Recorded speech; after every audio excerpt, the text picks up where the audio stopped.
ಬನ್ನಿ ಇನ್ನೊಂದು ವಿಚಾರಕ್ಕೆ ನಾವು ಬರೋದಾದ್ರೆ OTT ಪ್ಲಾಟ್ಫಾರ್ಮ್ಸ್. OTT ಪ್ಲಾಟ್ಫಾರ್ಮ್ ಬಗ್ಗೆ ನೆಗೆಟಿವ್ ಇದೆ, ಪಾಸಿಟಿವ್ ಇದೆ. ಚಿತ್ರರಂಗಕ್ಕೆ ತೊಂದರೆ ಆಗುತ್ತೆ ಹಾಗೆ ಅಂತೆಲ್ಲ ಒಂದು ವಾದ ಇದೆ. ಇನ್ನೊಂದು ವಾದ ಹೇಳ್ತಾರೆ, ಇಲ್ಲ ಇನ್ನು ಈ ಥರದ್ದೆಲ್ಲ ಬಂದಾಗ ಸಿನಿಮಾ ಇನ್ನೂ ಸ್ವಲ್ಪ ಸೀರಿಯಸ್ ಆಗುತ್ತದು.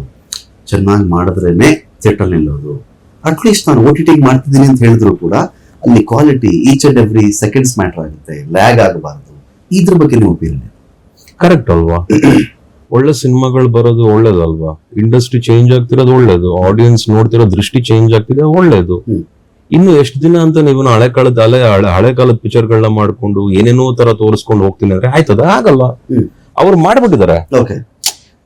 ಅಂತಂತ ಕಾಲದಲ್ಲಿ ಇಂತಿಂತ ವರ್ಷದಲ್ಲಿ ಇಂತಿಂತ ಸಿನಿಮಾಗಳು ಅದ್ರ ತಕ್ಕಂತೆ ಜನರೇಷನ್ ತಕ್ಕಂತೆ ಮಾಡಿ ಹಿಟ್ ಕೊಟ್ಟು ಬ್ಲಾಕ್ ಬಸ್ಟರ್ಗಳಾಗಿ ಆ ವರ್ಷದಲ್ಲಿ ಆಗೋಗಿದೆ.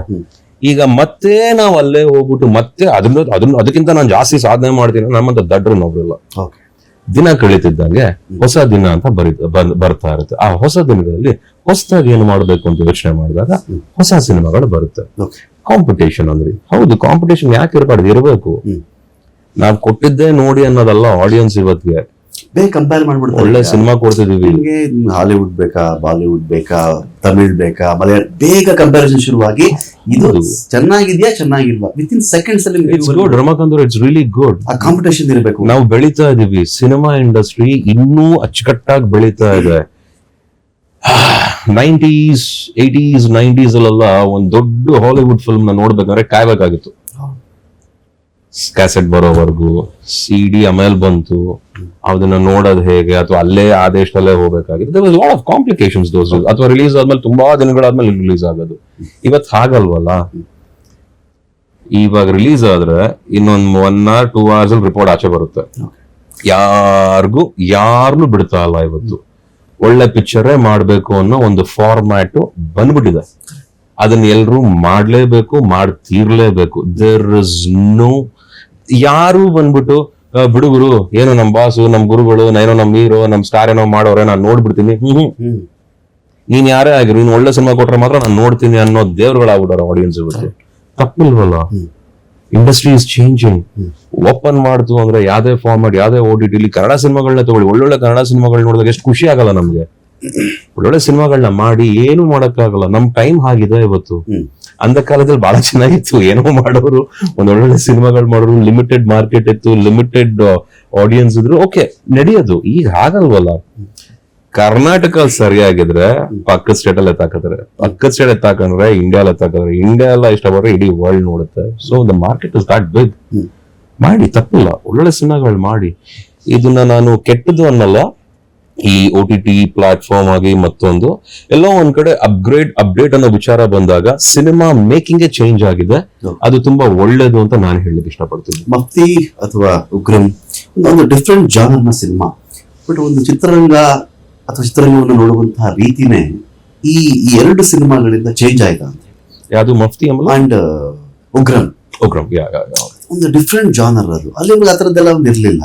ಮತ್ತೆ ಅದರ ಸಂಭಾಷಣೆ ಆಗ್ಲಿ, ನಿಮ್ಗೆ ಸಂಭಾಷಣೆ ಎಷ್ಟು ತೂಕ ಇದೆಯೋ ಅಲ್ಲಿ ಸೈಲೆನ್ಸ್ಗೂ ಅಷ್ಟೇ ತೂಕ ಇದೆ.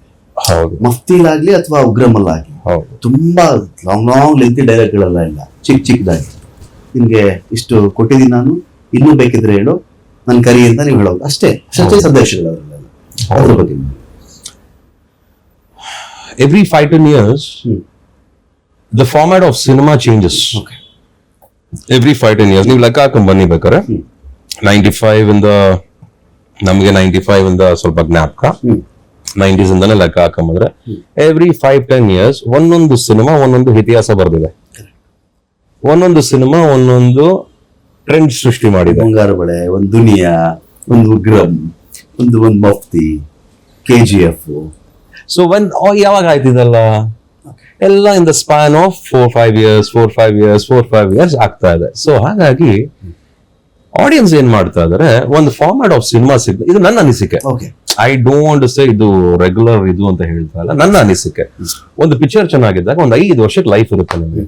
ಆ ತರ ಫಾರ್ಮ್ಯಾಟ್ ಆಫ್ ಸಿನಿಮಾಸ್ಗೆ, ಆ ತರ ವಿಚಾರಗಳಿಗೆ 5 ವರ್ಷ ಆದ್ಮೇಲೆ ಅದು ಹಳೇದು ಆಗ್ಬೋದು ಅಥವಾ ಇನ್ನೂ ಅಪ್ಡೇಟು ಆಗ್ಬೋದು. ಚಾಯ್ಸ್ ಈಗ ನಾವು as a maker, cinema makers, ಒಬ್ಬ ಹೀರೋ ಆಗಲಿ, ಡೈರೆಕ್ಟರ್ ಆಗಲಿ, ಪ್ರೊಡ್ಯೂಸರ್ ಆಗಲಿ, ನೆಕ್ಸ್ಟ್ ಏನು ಮಾಡ್ತೀವಿ ಅನ್ನೋ ತಿಳುವಳಿಕೆ ನಮಗಿರಬೇಕು. ಓಕೆ. ನಾವೆಷ್ಟು ಒಳ್ಳೆ ಸಿನಿಮಾಗಳನ್ನ ಕೊಟ್ಟು ನಾವೆಷ್ಟು ಒಳ್ಳೆ ಪ್ರಾಜೆಕ್ಟ್ ನ ಕೊಡ್ತೀವೋ ಅಷ್ಟ್ರ ಮಟ್ಟಿಗೆ ಆಡಿಯನ್ಸ್ ನಾವು ಉಳಿಸ್ಕೋತೀವಿ. That is what every cinema maker should follow today ಅಂತ ನಾನು ಅನ್ಕೋತೀನಿ. ಉಗ್ರಂ ಮಫ್ತಿ ಬಂದಾಗ್ಲೂ ಅಷ್ಟೇ, it was not a joke. Ugramm 5 ವರ್ಷ ತಗೊಂಡ್ವಿ ನಾವು. ಆ ಉಗ್ರಂನ ರೆಡಿ ಮಾಡಿ ಒಂದು ಉಗ್ರಂನ ತೋರ್ಸಕ್ ನಾವು 5 ವರ್ಷ ತಗೊಂಡ್ವಿ. ಜೊತೆಗೆ 2 ವರ್ಷ ಬರೀ ಡಿಸ್ಕಷನ್ ಹಾಕಿದ್ವಿ ಉಗ್ರಂಗೆ. ಹಾಗಂತ ಇವತ್ತು ಎಲ್ರೂ 7 ವರ್ಷ 5 ವರ್ಷ ತಗೊಂಡು ಸಿನಿಮಾ ಮಾಡಿ ಅಂತ ನಾನಂತೂ ಯಾರು ಹೇಳಲ್ಲ ರಮಕಾಂತ್. ನಮಗೆ ಪರ್ಪಸ್ ಇತ್ತು, ನಮಗೆ ಅವತ್ತು ಯಾವ್ದೋ ಒಂದು ವಿಚಾರದಲ್ಲಿ ಕಲಿತಾ ಇದ್ವಿ, ನಿಲ್ಬೇಕಿತ್ತು, ವಾಪಸ್ ನಿಲ್ಬೇಕಿತ್ತು. ನನಗೆ ಚಂದ್ರಚಕೋರಿ, ಕಂಠಿ, ಪ್ರೀತಿಗೆ ಆದ್ಮೇಲೆ ನನಗೆ ಮತ್ತೆ ಏನು ಅನ್ನೋದು ಕಾಣಿಸ್ತಿರ್ಲಿಲ್ಲ. I did not know what was my future. ಒಂದೊಳ್ಳೆ ಟೀಮು, ಪ್ರಶಾಂತ್ ಅವ್ರು ಬಂದ್ರು, ಒಂದೊಳ್ಳೆ ಟೀಮ್ ಫಾರ್ಮ್ಯಾಟ್ ಆಯ್ತು. ಆಮೇಲೆ ಭುವನ್ ಸೇರ್ಕೊಂಡ್ರು, ರವಿ ಬಸ್ರೂರ್ ಸೇರ್ಕೊಂಡ್ರು, ಉಗ್ರಂ ಆಯ್ತು. ಮಫ್ತಿ ನರ್ತನ್ ಮಾಡೋದೆಲ್ಲ ನನ್ನ ಡೈರೆಕ್ಷನ್ ಅಂತ ಇದ್ರು. ಇಲ್ಲ ನೀನ್ ಮಾಡ್ಲೇಬೇಕು ಅಂತ ನರ್ತನ್ ಎತ್ತಾಕೊಂಡು, ಇಲ್ಲ ನರ್ತನ್ ನೀನ್ ಮಾಡ್ಲೇಬೇಕು ಅಂತ ಮಫ್ತಿಲಿ ನರ್ತನ್ ಕರ್ಕೊಂಬಂದೆ. ಸೊ ಲೈಕ್ ವೈಸ್ ನಾವೆಷ್ಟೇ ನಂಬಿಕೆ, ನಾನೆಷ್ಟೇ ಪ್ರೀತಿ ವಿಶ್ವಾಸ ಇಟ್ರು ಅವರ ಶ್ರಮ ತುಂಬಾ ಕೌಂಟ್ ಆಗುತ್ತೆ ರಮಾಕಾಂತ್ ಅವರೇ. ಅಷ್ಟು ಸುಲಭ ಅಲ್ಲ. ಶ್ರೀಮುರಳಿ ಮಾತ್ರ ಸಕ್ಸಸ್ಗೆ ಕಾರಣರಲ್ಲ. ಆ ಪಿಕ್ಚರ್ ನಿರ್ದೇಶಕರು, ನಿರ್ಮಾಪಕರು, ಕಲಾವಿದರು, ಪ್ರೊಡಕ್ಷನ್ ಅಲ್ಲಿ ಕೆಲಸ ಮಾಡಿರೋರು, ಲೈಟ್ ಮೆನ್, ಫೈಟರ್ಸ್, ಪ್ರತಿಯೊಬ್ರು ತುಂಬಾ ಕೌಂಟ್ ಆಗ್ತಾರೆ. ನಾನು ಪ್ರತಿಯೊಬ್ಬರನ್ನು ತುಂಬಾ ವ್ಯಾಲ್ಯೂ ಮಾಡ್ತೀನಿ. ಅಂಡ್ ದಟ್ ಇಸ್ ವೈ ಅಂತ ಒಳ್ಳೊಳ್ಳೆ ಸಿನಿಮಾಗಳು ಮೂಡ್ ಬರ್ಲಿಕ್ಕೆ ಅವಕಾಶ ಆಗುತ್ತೆ ಅಂತ ನಾನು ಅನ್ಕೋ.